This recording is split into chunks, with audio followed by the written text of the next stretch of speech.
welcome to Get Even, the podcast for ambitious women looking to go further.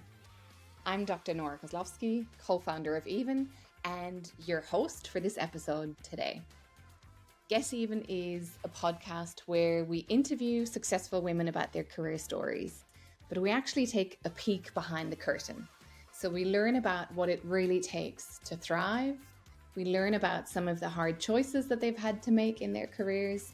We learn about the messy realities behind the highlights reel. And if you're a woman who's got a lot on her plate, who wants to go far and who wants community and support, then this is the place for you. Welcome to Get Even.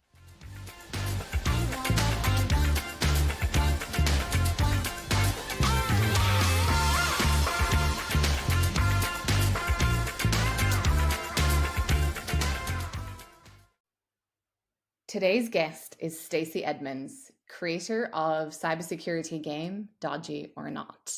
And this conversation is a bit of a mashup between Stacey's gendered career stories and her expertise in cybersecurity. So on the gendered career stories, you're going to hear about her experiences of becoming a partner in a Big Four firm and how all of a sudden everyone treated her a bit differently and how that helped her to reframe and rethink imposter phenomenon experiences.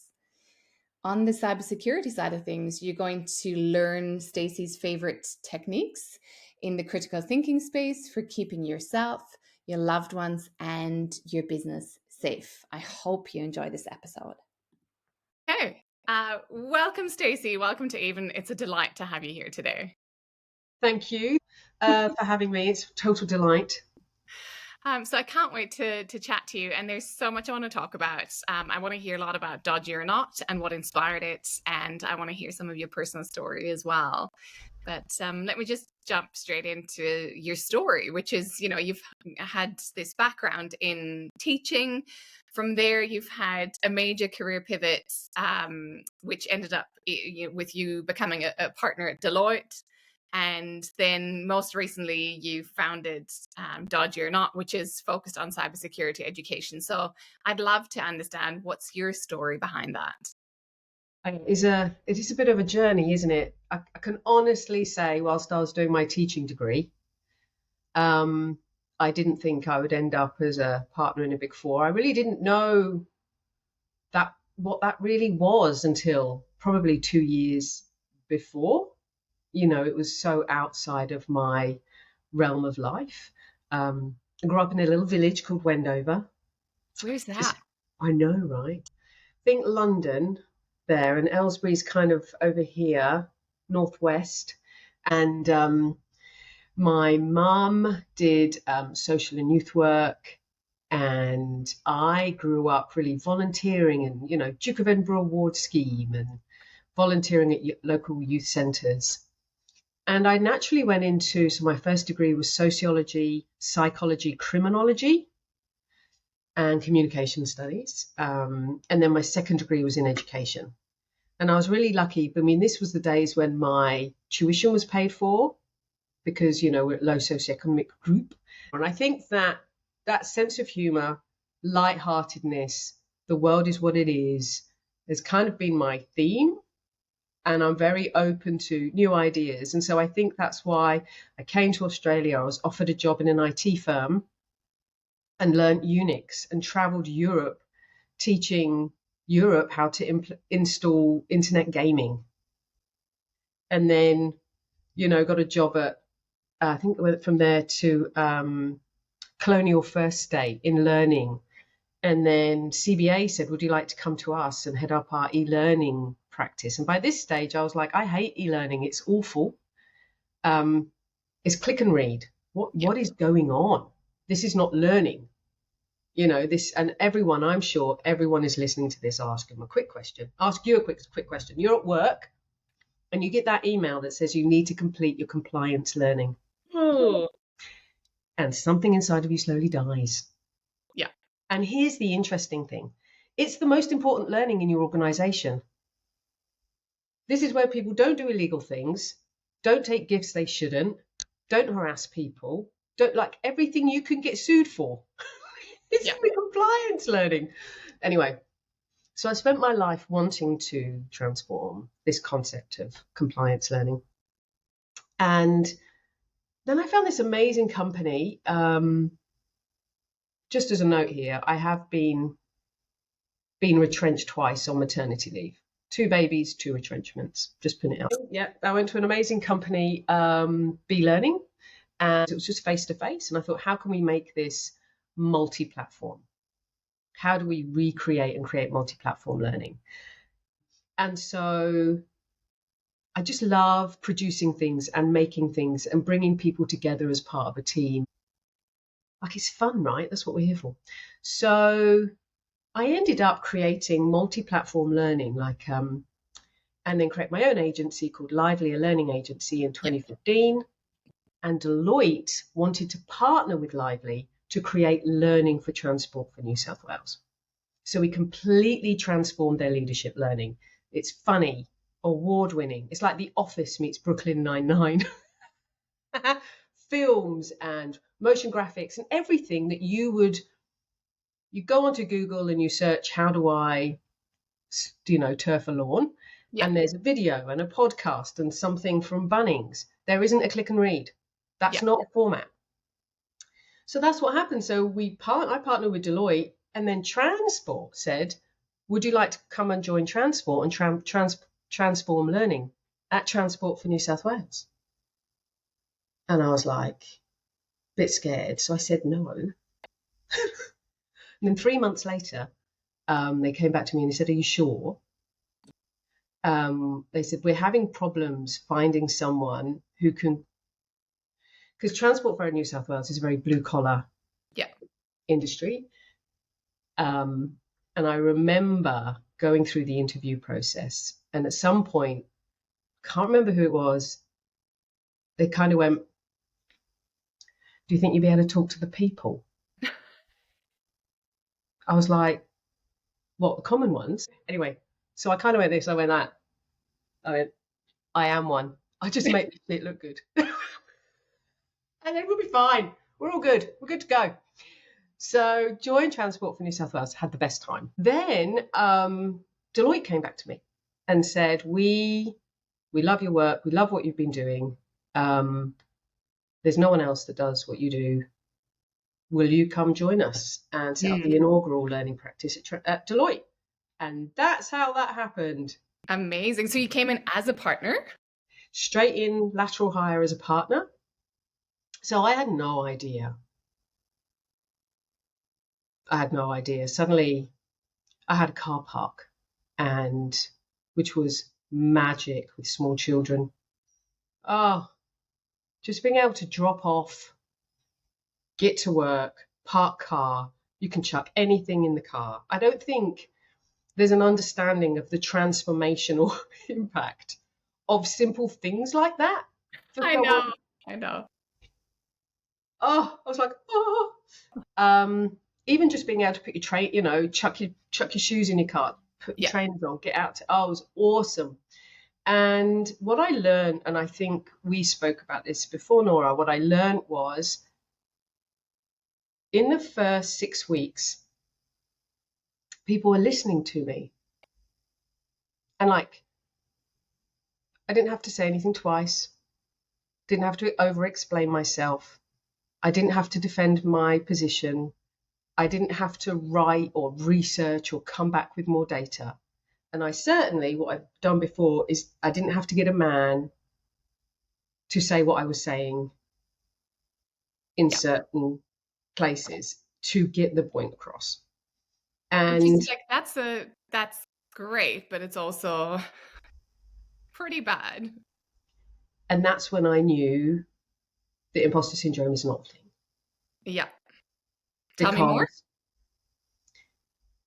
I actually went to my manager at Deloitte and said, look, I'm feeling a bit awkward because people are like following me around and listening to me. And she said, well, yeah, we've been waiting for you for 6 months. You're a leader in your field, you're doing amazing work, everybody knows what you did at Transport for New South Wales, you bring innovation, you bring creativity with commercial ability, you're able to take what the clients are doing and create something that's creative and aligned to their culture. And I was like, wow. So I felt a little bit awkward and I became a little bit self-conscious about it. But reflecting back, and then this whole, lean in and imposter syndrome and where women fit. But the fact is, what I say and my whole learning methodology has not changed in 10 years. So how to create situational learning experiences that are human-centered design, multi-format, fit for format, consumer grade experiences that people love. I designed that 15 years ago. Yeah. When I was running my own business, to when I was internal at Transport to New South Wales, to when I was internal in businesses and then at Deloitte and then back. I haven't changed. How people perceive me has totally changed. For a short period of time, I work, like when you work internally between, I was at Corn Ferry as well, built the business at Corn Ferry after Deloitte, after the COVID instance, because, and again, you sort of listen to and respected. And I remember being in comparison to being in an internal company where you feel like going, I tell you what, how about I leave the room, you pretend like I'm costing you 6 to 10 grand a day, and then see if you listen to what I say. It's like I joined Deloitte and it was insert white male here. I was like, if this is what it feels like, then imagine what it actually feels like to be a white male as a partner or in a situation of power. Yeah. So if you combine those two, everyone is, do your sycophanting, you're sucking up, they're doing the whole men impressing men because that's what they want to do. Men want to impress men. So if that's the case, then when they are disrespected, of course they're going to be outraged. Because we're not giving them feedback. We are not giving the feedback. We smile, we laugh, we go, oh. And in our heads, there's a whole different conversation, and we're not going to say it for fear of whatever. Exactly. Yeah. So you add that all together, and of course, they've got little bruised ego because they've never had the feedback. So whereas when we're disrespected or ignored or pushed over, and so that's why I know imposter syndrome is not a thing. Though it does make you go slightly bonkers, and then you're having a gaslighting moment. And so you have to look in the mirror and go, I actually do know what I'm doing. Yeah. Yeah. I'm old enough now, even though I'm too old, but that's a whole other subject. Exactly. It's like, what's the right age for a woman? Or, you're too young, too inexperienced, too old, past your prime. I've heard so many things as well from other even experts about too young for a role or you're too old for a certain role. It's just, you can never do the right thing. But I love that you're kind of saying, actually, like, I'm not going to own it. It's not me. So at the same time, I do sometimes email as men. Here's a top tip for everybody. Top tip. You're running a small business. You've got complete control over all your emails, right? You can set up as many email accounts as you want and email. You actually have separate email accounts where you're pretending to be a man. Well, yeah. Okay. Well, I do two. One, you can have a male assistant who organizes all your things for you, right? So you just email as them. You do have to be careful you always do have to check it. The other thing is my business partner, Doug Turner, we interchange our emails. And when I email as him, I do get a much better response. The other thing I did just for a laugh was I real-time deep faked myself as my brother. He just looks like a boy version of me, really. I don't know why I bothered. So my dissertation is A Woman in the Making, the analysis on the pressure on girls and young women to conform to the construct of femininity. And I did all the studies. I had men rate their essays, women rate their essays. I recorded classrooms to who spoke the most. And one of the pieces of feedback from the head of an all-boys school was the problem with all-boys schools is some of the boys are treated like girls. Some of the boys are treated like the negative reference group. Like there's actually in some ways it seems they're different parts of your story or your career, but they actually all make sense. And the latest venture, which is Dodgy or Not, created by Lively, a learning agency, also makes sense when you think about those unique capabilities and the background that you have, and your story of making learning not boring and actually treating, you know, the compulsory compliance stuff with your sort of signature, which is fun playfulness. But tell me more about Dodgy or Not. What is it? So Dodgy or Not is a game. Think Cyber meets Tinder with a little bit of Wordle. So I was at this event last night, and a senior person, you know, senior man said to me, "Oh, so where did you get the name from?" I was like, right. I wanted to say something intelligent or, you know, grown up. But I said, well, I said, did you watch The Social Network in 2010? Right, Facebook, hot or not? Well, I was watching The Social Network, and I was like, I don't need to know whether someone's hot or not. I need to know whether they're dodgy or not. So go forward to 2014. And I had a client, I was opened Lively, 2015, I was open Lively. And a client wanted to do some cyber learning. And I was like, well, that's dodgy. That's well dodgy. That's what we say in England. Oh, that's well dodgy. And I thought, well, what if we actually created a game that's, you know, it's dodgy or it's not, and then you get short pieces of feedback that's social engineering and critical thinking. Now, we've applied this to scams, but you could also apply it to harassment or not, bias or not, Yeah. right? It's ethical or not, safe or not. Yeah. And I remember talking to some of the train drivers at transport, and I said, how's your safety learning going? They're like, and I went, what if it was like Tinder? They were like, yeah. Oh, yeah. I was like, yeah, now I've got it. So it's dodgy or not. And then with Wordle, so we have the daily dodgy. So we go to the dark web, we crowdsource. I go through all my scams. I got a great romance scam yesterday on Facebook. What was it? Oh, this guy, David, he's a doctor, you know, somewhere looking for connection. I got some guy, a Sikh on LinkedIn. Are you not getting these? I'm getting like every now and then, and I get some random messages, but no, not like I don't think the romance stuff. I don't know. I must be the middle-aged woman. They definitely go from the middle-aged to older women, by the way. So here's the thing. So we collect them all, and then we have additions. Like for the Australian Institute of Conveyancers, I am the target audience, right? So Shein, CBA, any scams that go anywhere, and they're normally on a calendar, right? So ATO, Easter, Christmas. And so what we do is we source them all and we put them in the daily dodgy. So there's, you know, equal dodgy, not dodgies. So we teach what is not dodgy as well. But it's really simple. It's like, too good to be true. It's a dodgy URL. This thing is an image. It's spelt wrong. They're asking you to go to a second location. Yep. Never go to a second location, physically or digitally. Don't do it. Don't go to WhatsApp. Don't go to Signal. Don't go to Telegram. That's really silly.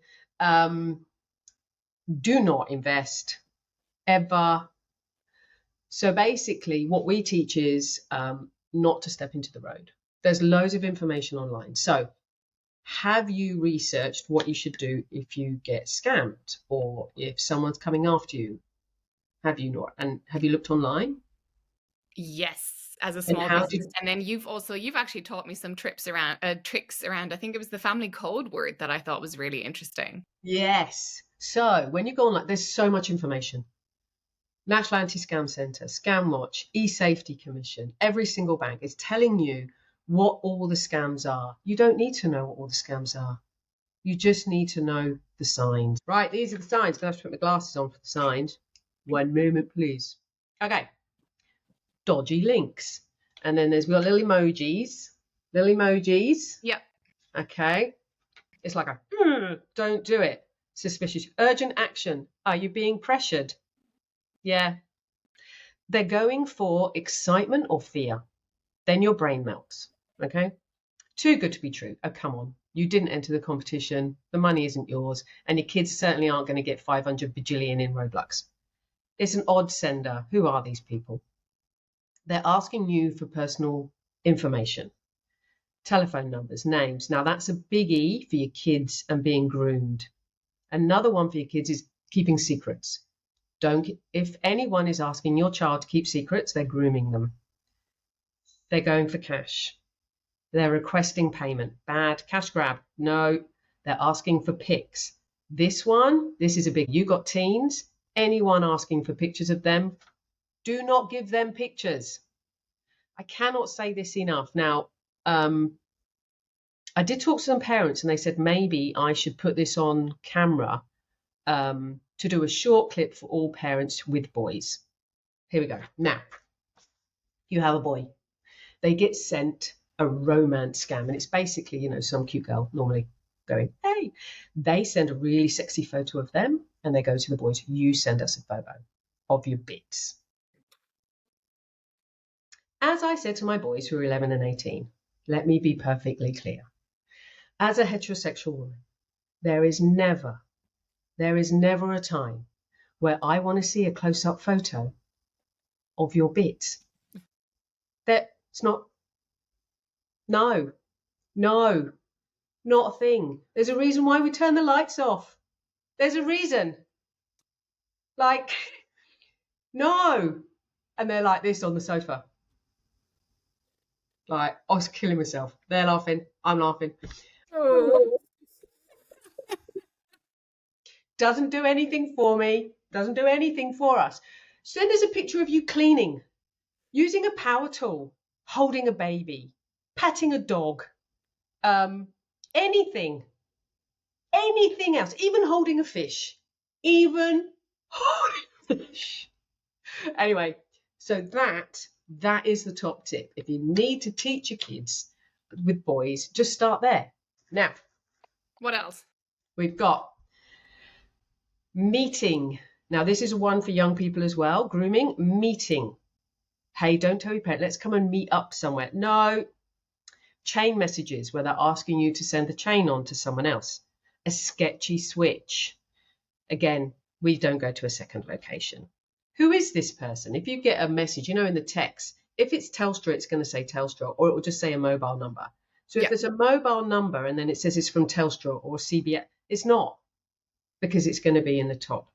Any robot talk, any messages that seem unnatural or scripted, because what's happening now is the person you're talking to is probably not a person. So we've got agent AI, which means people are just spamming bots and you're just talking to a bot. And they've got scripts that run. They're all the same script. Dodgy files. Bad. Malware. Open them. Don't open them. Don't do it. Don't go there. Now, what we also do, which is very different to regular phishing. So what hurt my soul was normally at work, you get that phishing email. And then if you fail it, you're in trouble. And then you have to go and do the learning, which you all hate and nobody watches it, or you're trying to do something else, or you cheat, right? We know.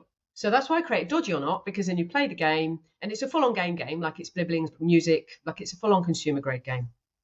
So is it a known friend? Yay! Is it a normal chat that you're having in conversation with someone? There's no links.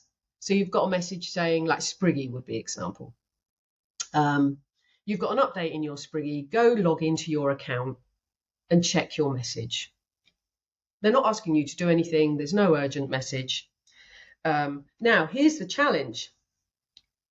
Brands, so if you're watching this and you have a brand and you are sending communication to your clients, don't have a sense of urgency. Don't ask people to do things in capitals. Don't ask people to click a link in a text. They're not going to do it.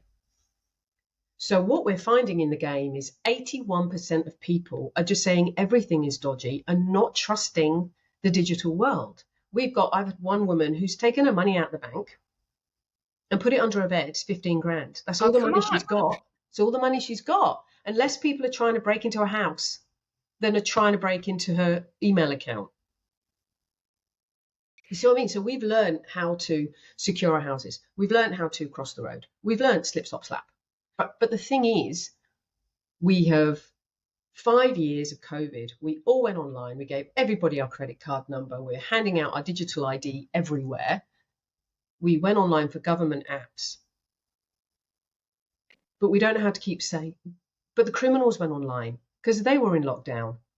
So they are where we are and they followed us. So I think my big push is for our cyber strategy to include education. So Yeah. for Dodgy or Not, we're really working on B2B. So what we want to do is make it available for all businesses, really cost effective. And it's about, so Dodgy, the word, it's about not using the word scam, not using the color red, and it going, so you can just say to your kids, is that dodgy or not? Is it dodgy or not? You can say to your parents, is that dodgy or not? And what we've discovered, and we've just rolled out to a few schools, and across the data, what we've learned, we don't keep student identifiable data. But what we do know is every single student failed a grooming request. Every single one. Every single one.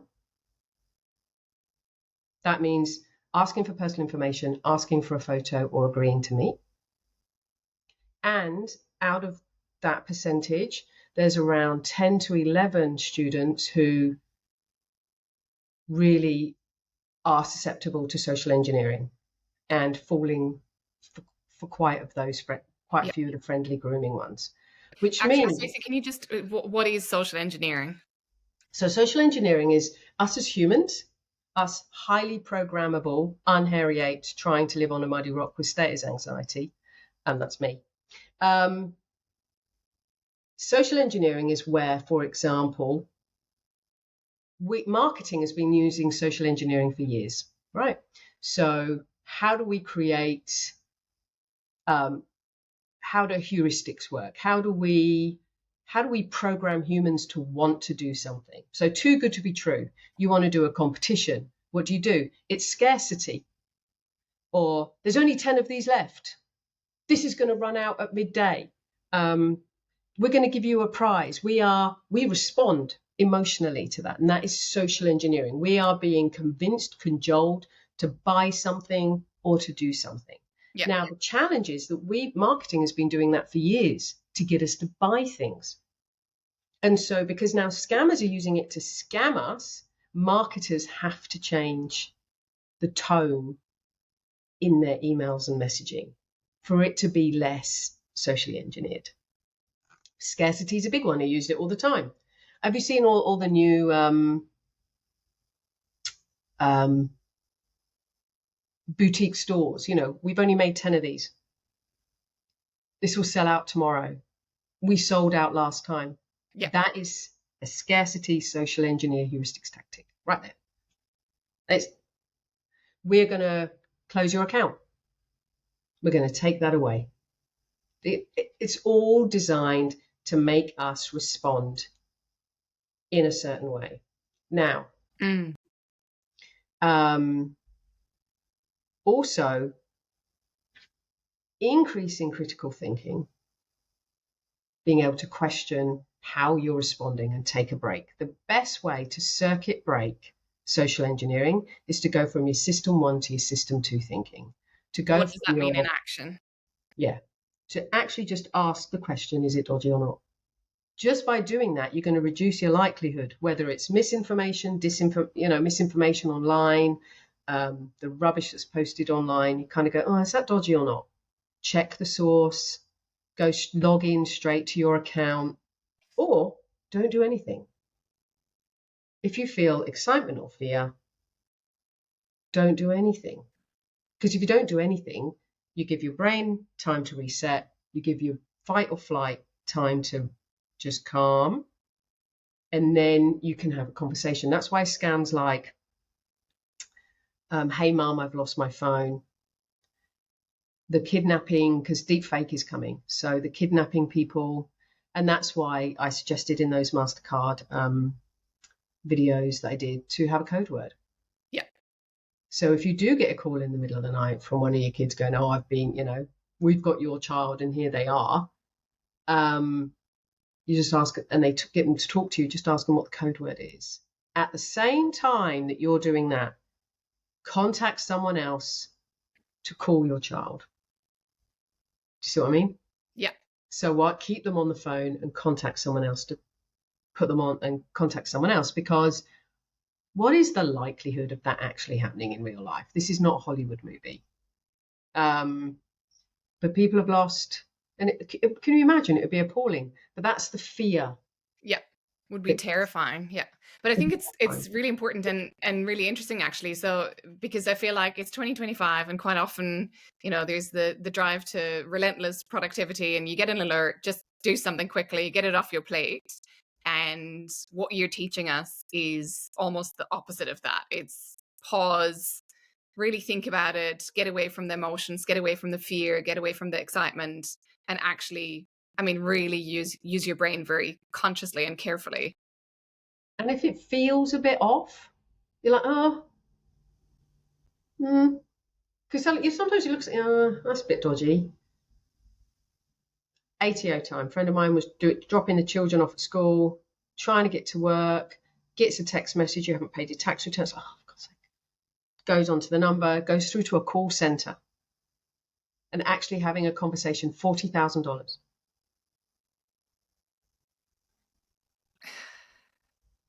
Do you see what I mean? Like,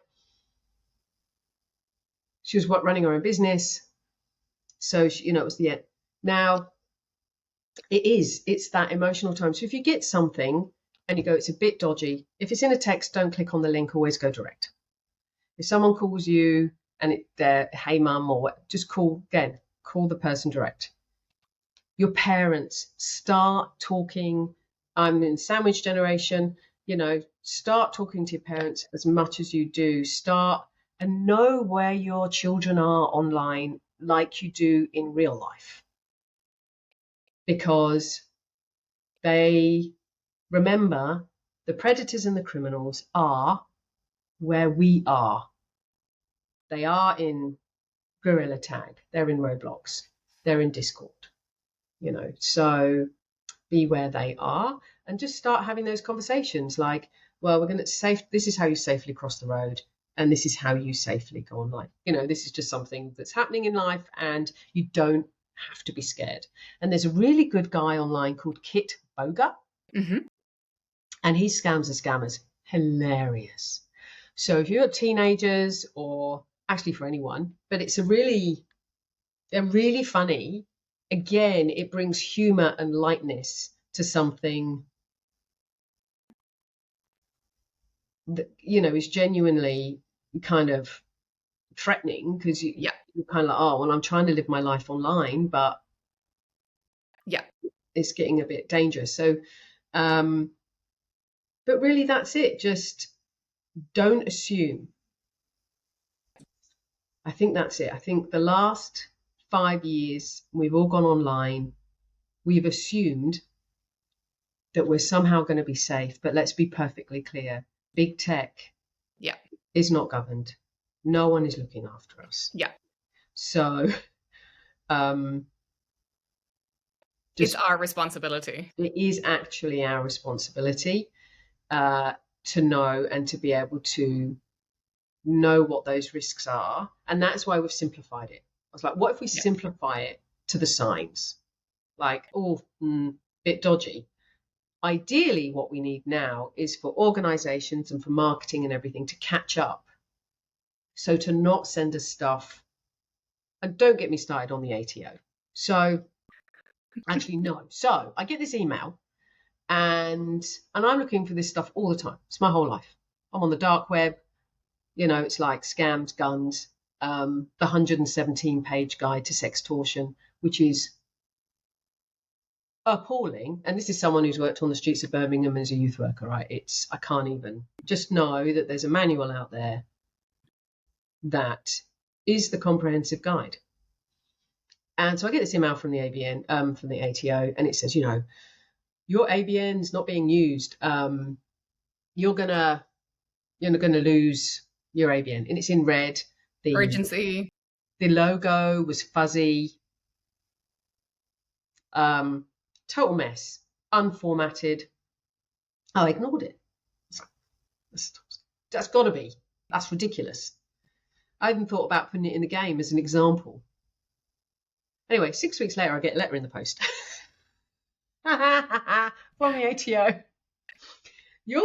I'm like, oh, come on. We don't stand a chance. Yeah. If I can't work it out, if I go, and I'm doing this all the time, what chance do we stand when our government comms? So I did give feedback. I'm not sure whether it was whether it was heard.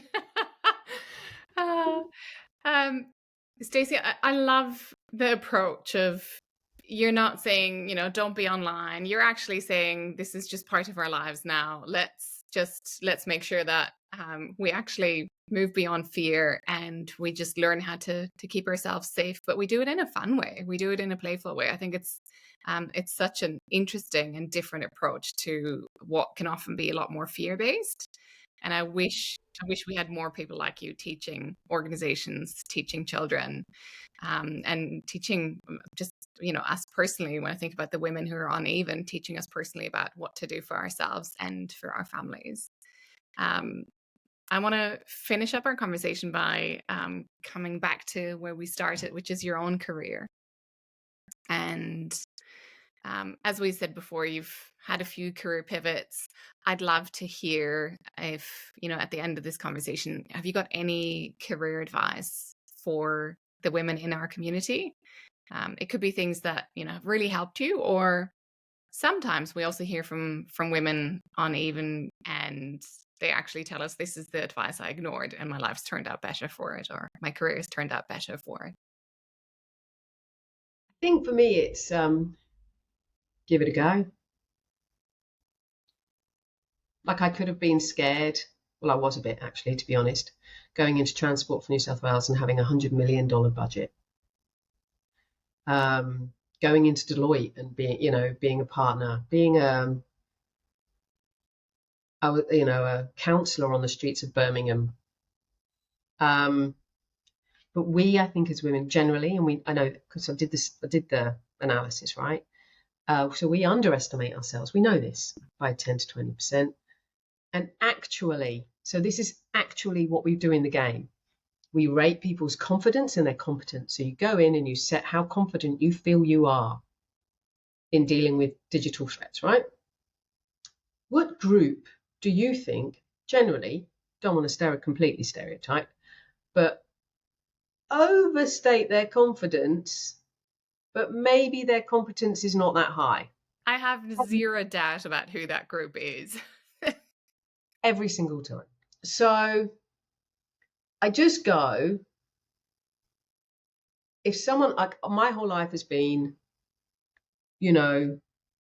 feel the fear, my favorite book of all time, Feel the Fear and Do It Anyway. Do it anyway. Yeah. Like, I left Corn Ferry, I've set up my own business, we've been living in austerity measures in a startup for 2 years. I thought, when am I going to be old enough or qualified enough, or I've run other businesses. When do I do this for myself? Own it, believe in yourself, and do it. Do it anyway. And do you know what?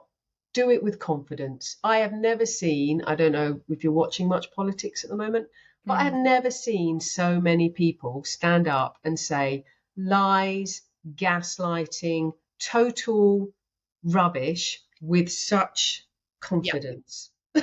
Yeah. Yeah. And that would be it. So one of my favorite quotes, I think it was Michelle Obama or Hillary? Someone said, what's it like being in a room with, all these powerful men in in politics and stuff. She was like, well, when I realised they weren't really that clever, it was all just fine. It's literally something along those lines. Don't quote me, but it's something along those lines. But also the question, like, what's it like to be in the room with all of these powerful men? One of my favourite ones was being employed as a woman, and someone said, do you think you'll employ more? I said, what, of my kind? Probably. They get shit done. Yeah. Yeah. Wow. Ah. Time to do better. Time to do better. I've got to the point, I used to be a very angry young woman. But now I just go, look, this is what it is. And if I'm going to deep fake myself, or I'm going to email as a man, or all I'm doing is using social engineering in a different way, because I know the biases that people hold in the same way as you would, personality type or whatever. As long as you're not doing it for evil, but you're doing it to progress your business, or you're not actually doing it to manipulate in an evil way. What I like to say for Dodgy or Not is we're using social engineering for good, and not evil. Yeah. Beautiful. With a good dose of playfulness. Stacey, it's been awesome having you on. Thank you so much for sharing all of that expertise.